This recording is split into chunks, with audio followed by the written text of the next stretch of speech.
Hi friends! So the moment after I pressed publish on my last video, I realized that elastic is in short supply. And since elastic is one of the main components of this mask process, I've decided to show an alternate method that doesn't use regular elastic from the store. And I promise it's something you actually have at home. So the thing that we're going to use in place of elastic is actually a t-shirt. So I'm pretty sure everybody has one. It doesn't matter if it's big, little, old, less old. I mean, I prefer to use my old ones so that I'm not chopping up my favorite stuff, but that's what we're going to use. And I'm really excited to see how it turns out for you. So let's get to it. So the supplies for this project are going to be really easy. All you need is your t-shirt, a cutting tool. I'm using a rotary cutter, but scissors are perfectly acceptable as well, and a straight edge.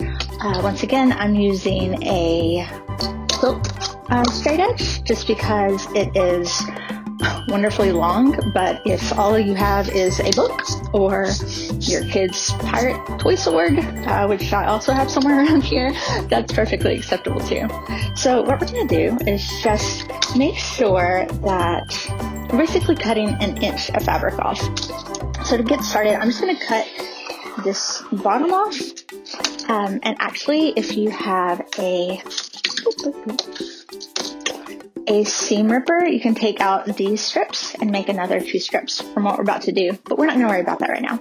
So I'm just going to move over 1 inch, and I happen to know that 1 box is 1 inch on my stuff, but I can also look at that ruler, and you can use any kind of measuring device, obviously.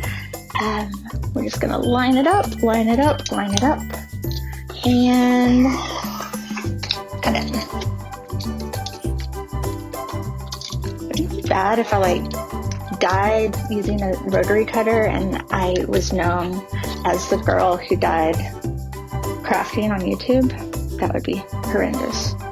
So a lot of shirts have a seam down the middle. This one doesn't. So all we're going to do here is just choose a point, put it straight up, and then I'm going to take it and I'm going to pull it. So you'll see that it goes from basically a flat-ish rectangle to a curled in on itself tube. And that is what we're going to be using for our elastic. The cool thing about this is it has pretty similar stretch to the elastic beading cord and the elastic 1/4 inch cord that we were using in the previous video. So with this one, now that we've got that, we're just going to start cutting it into 6-inch strips. So once again, 1, 2, 3, 4, 5, 6. That's my orange line here. And I'm just going to do that. And it's one of those things, if you're going to go ahead and rip up a t-shirt, especially one that you potentially liked or used to like or whatever, go ahead and make multiple strips. I'm pretty sure that once your friends know that you are making masks, they're going to want you to make them several. So might as well have supplies on hand.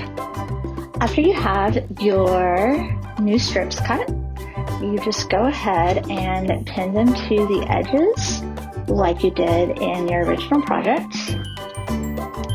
And because I've made quite a few over just the past few days, I've stopped pinning as much as I have in the past. So know that if you don't pin all the way through, that's perfectly acceptable.